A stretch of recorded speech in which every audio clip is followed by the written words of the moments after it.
sur la question de savoir s'il va aussi loin que Joe Biden en disant que ce n'est pas Israël qui est responsable de l'attaque sur un hôpital de la bande de Gaza. Il dit, on travaille avec nos alliés pour déterminer ce qui s'est passé. Là, il le relance, puis exactement de la façon avec laquelle on en a discuté.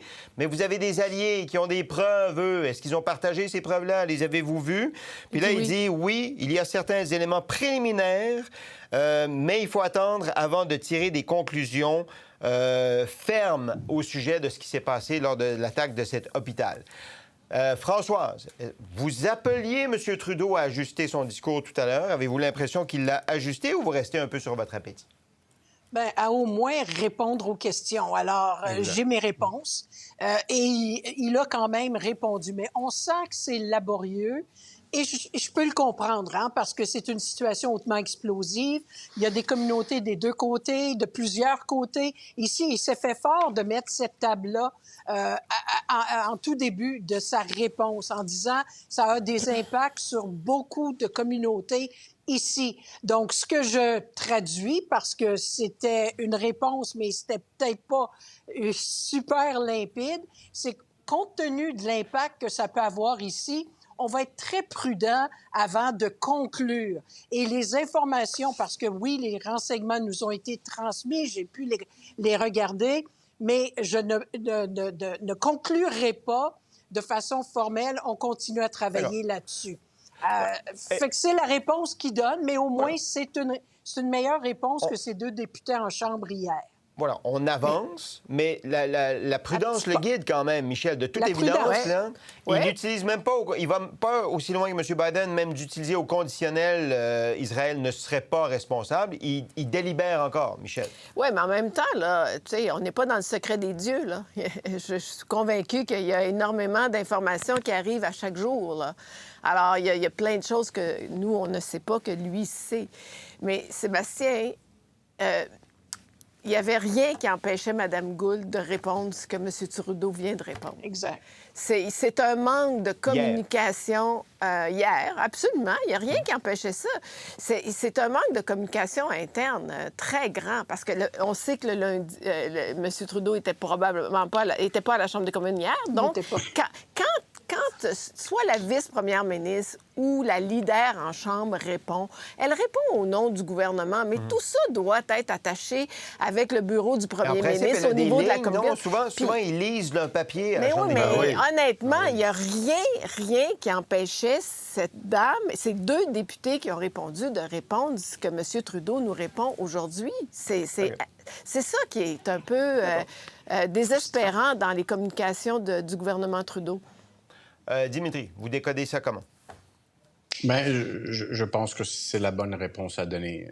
Il faut aussi prendre en considération du simple fait que quand M. Trudeau ou n'importe quel premier ministre canadien, puis je ne veux pas mettre ça sur les épaules de Justin Trudeau uniquement, quand quelque chose est confirmé à 100% sur cet enjeu, nos services de renseignement vont le prendre de CNN ou du New York Times, écrire une note de brefage au premier ministre pour l'aviser que l'enquête est conclue. C'est méchant. Non,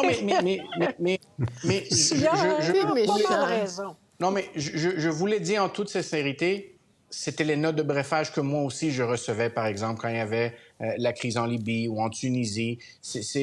On est simplement hors de la boucle de ces informations importantes et elles se retrouvent plus souvent. Oui, on est hors de la boucle. Je m'excuse, j'étais là. On ne partage pas ces informations avec nous. On attend souvent à ce que c'est public pour confirmer qu'on a eu la confirmation.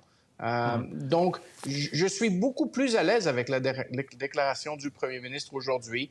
Parce que sa déclaration d'hier, puis je sais, il n'a pas dit le mot Israël, mais ça insinuait que c'était l'Israël parce que tout le monde essayait de blâmer Israël ou même sur le nombre de personnes qui ont été tuées. On parle de quelques dizaines et non pas de 500. Donc, la prudence, ce n'est pas une si mauvaise chose, mais il faut qu'elle soit claire. On attend. OK. Mais en même temps, c'est légitime pour lui d'attendre d'avoir des renseignements qui lui permettent de porter un jugement hors de tout doute ou à peu près hors de tout doute sur ce qui s'est passé. On se comprend là-dessus, Dimitri? D'accord. Oui. Jean-François. Bon, alors, il y a les choses et il y a le bruit des choses. Alors, sur les choses, on ne sait pas ce qu'il a vu comme renseignement. Et vous savez, dans le renseignement, parfois, on donne une information en disant la crédibilité est faible, moyenne ou forte. C'est assez rare qu'on dise que c'est absolument certain. OK? Ça arrive. Mais donc, dans des cas comme ceux-là, peut-être a-t-il devant lui des renseignements qui disent ben, la crédibilité est moyenne. Bon. C'est peut-être ça, mais peut-être que la prépondérance de preuves, c'est qu'effectivement, c'est un missile du djihad islamique pour Hamas. Et là, il y a le bruit des choses. Alors, on sait que la politique étrangère canadienne, surtout sous Trudeau, est aussi modulée par les diasporas qui existent. Donc, j'apprenais récemment, là, je pense que c'est dans le Globe and Mail, que juste avant la dernière élection, sous la pression du bureau du premier ministre, on avait retiré d'une liste une organisation sikh en la déclarant terroriste parce qu'on ne voulait plus la déclarer terroriste parce que c'était important pour la communauté sikh qu'on n'ait pas ce débat-là. Alors donc, une question de sécurité nationale avait été déterminée par un impératif électoral. Là, l'impératif est à la fois électoral et de sécurité nationale. Alors, qu'est-ce qui va se passer dans les rues de Toronto demain ou d'Hamilton ou de Brampton? Il y a de très, très fortes communautés musulmanes. Si le gouvernement dit « c'est la faute du Hamas », alors peut-être que son ministre de la Sécurité publique a dit « ben là, ce serait peut-être mieux de ne pas en parler pendant quelques jours parce que hier, il demandait de couper les têtes des Juifs. Qu'est-ce que ça va être si le gouvernement prend position comme le fait Biden? » Je ne sais rien de ça, mais je me dis c'est le genre de considération qui existe aussi avant que le premier ministre prenne la parole. Voilà. Puis le fait qu'il le dise dans son discours aussi, il y a des gens qui sont impactés, il y a un effet ici, puis il y a des gens qui... donc, il a probablement une préoccupation pour, entre guillemets, la paix sociale au pays. Juste une précision, Dimitri. Là, il dit, je suis en train de regarder la possibilité d'y aller. Et là, il ne dit pas aller où, mais... Vous comprenez quoi? Il irait en Israël? Il irait... En Israël. En Jordanie? En Égypte? Toronto... Juste un point là-dessus. Je pense que la pression monte pour que M. Trudeau se rende à Israël. Ça serait sa première fois en visite officielle. La seule fois qu'il est allé, c'était pour les funérailles de... c'est qui le dernier premier ministre israélien qui est décédé? En tout cas, mais l'autre réalité, c'est que fort probablement que Israël présentement lui dit on n'est pas capable de t'accueillir. Ils sont en plein milieu d'une guerre. Quelqu'un qui se rend en Israël, c'est des mesures de sécurité, mais je pense que la pression... ils en ont reçu 3, là. Bien, c'est ça, ils ont reçu Biden, ça. Ils ont reçu l'Allemand, puis ils en ont reçu un autre. Là. Il y a le Royaume-Uni, l'Angleterre, puis là, Macron est en train de réfléchir. Alors, tous ceux du G7 vont y aller. Fait que M. Trudeau, il n'aura pas le choix. C'est tous ceux qui sont allés, qui font partie du fameux Quint. Oui, le Quint, c'est vrai, dont on a appris l'existence. Bon. OK, puis juste précision, mais la réponse tombe peut-être sous le sens. Quand il va là, est-ce qu'il rencontre des Palestiniens? Est-ce qu'il rencontre Mahmoud Abbas, par exemple? Ou il s'en tient aux Israéliens seulement? Jordanie, Mahmoud Abbas, Benjamin Netanyahou. J'espère qu'il ne va pas rencontrer le Hamas, en tout cas. Oui, mais attention, collègues. M. Abbas, il a refusé de rencontrer Biden, puis vous pensez qu'il va rencontrer Trudeau?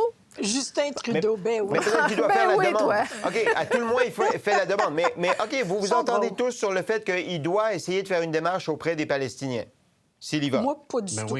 Ben oui. Non, François? Absolument. Non, je fais simplement dire qu'il... En tout cas, moi, ces visites-là, présentement... moi, je pense... à part Biden, qui, selon moi, avait un intérêt, puis c'est probablement ce qui fait que les Anglais puis les Français suivent en arrière là, pour avoir de l'air bien intéressant. À mon avis, ça rajoute rien si tu n'es pas capable d'aller faire changer... Il devrait envoyer Mouchiki Wabo. C'est pas capable la capacité... OK, ça ne peut rien faire changer, c'est ça que vous dites, François. Vous, Dimitri, vous dites quoi? Non, je ne suis pas d'accord du tout. La capacité de s'asseoir de l'autre côté de la table, de regarder ton homologue dans le blanc des yeux pour des objectifs différents. Un des objectifs qu'avait M. Biden, c'est de convaincre M. Netanyahou d'ouvrir le couloir pour que de l'approvisionnement... ce type de choses-là, se font leader à leader, face à face. C'est pas un coup de téléphone, c'est pas sur Microsoft Teams, c'est la capacité que tout le monde sort de la salle. Biden-Netanyahou. Et si M. Trudeau voudrait jouer un rôle là-dessus, il aurait cette possibilité. Mais encore une fois, il faut regarder la position d'Israël. C'est qui que eux ont besoin de voir présentement. Oui, les Allemands, oui, les Anglais, oui, les Français, oui, surtout les Américains qui ont déjà envoyé une frégate dans la Méditerranée. Qu'est-ce que nous allons envoyer, Sébastien? Non, mais on peut faire de la diplomatie alors, aussi. c'est quoi l'idée de la... La diplomatie. Ouais, La diplomatie, ça veut dire pas quoi, le la temps. diplomatie? Vous y Quand croyez même. pas, la diplomatie? Non, mais Non, c'est pas le plus grand diplomate ici, Dimitri. non, mais il y a aussi et là où Dimitri a raison sur la pression, c'est que la diaspora juive au Canada, elle est très forte et très puissante. Et M. Trudeau veut pouvoir dire à sa diaspora juive, je suis en soutien, je suis allé rencontrer, etc., etc. Tu sais, c'est sûr que c'est de la diplomatie, c'est de la politique. La question, c'est quelle est la véritable influence de Justin Trudeau? Voilà. Est-ce qu'il va pour ce qui se passe ici au Canada pour la diaspora, mais qu'est-ce qu'il y a à offrir dans un contexte de guerre? Bien, honnêtement, À voir. à part des beaux mots puis une solidarité morale, pas grand-chose d'autre. Un peu d'argent, peut-être. Un OK, peu. Ben, mais là, il faut- pour l'instant, mais il faut l'argent est savoir aux ça. Palestiniens. ouais. OK, rapidement, Jean-François, en conclusion. Ben, normalement, la question ne se pose pas. Nous avons des otages canadiens, hein, ça c'est sûr. Le Hamas a des Bien otages sûr. canadiens, donc Ouais. on a Il un l'a pas intérêt. confirmé, On a mais- eu- Les Américains on s'en pense. occupent. On a des Canadiens qui sont décédés et qui ont de la famille sur place. On a des ressortissants canadiens qui ont choisi de rester, à qui on peut parler. Non, mais je pense que normalement, si Trudeau n'était pas si faible, on n'aurait même pas de discussion sur l'opportunité de son voyage. Ce serait absolument Probablement. T'as nécessaire. raison. T'as raison. T'as raison. À voir donc s'il ira et s'il y va, qu'est-ce qu'il fait exactement. Pour voir nos émissions en entier, rendez-vous sur la chaîne Ici RDI.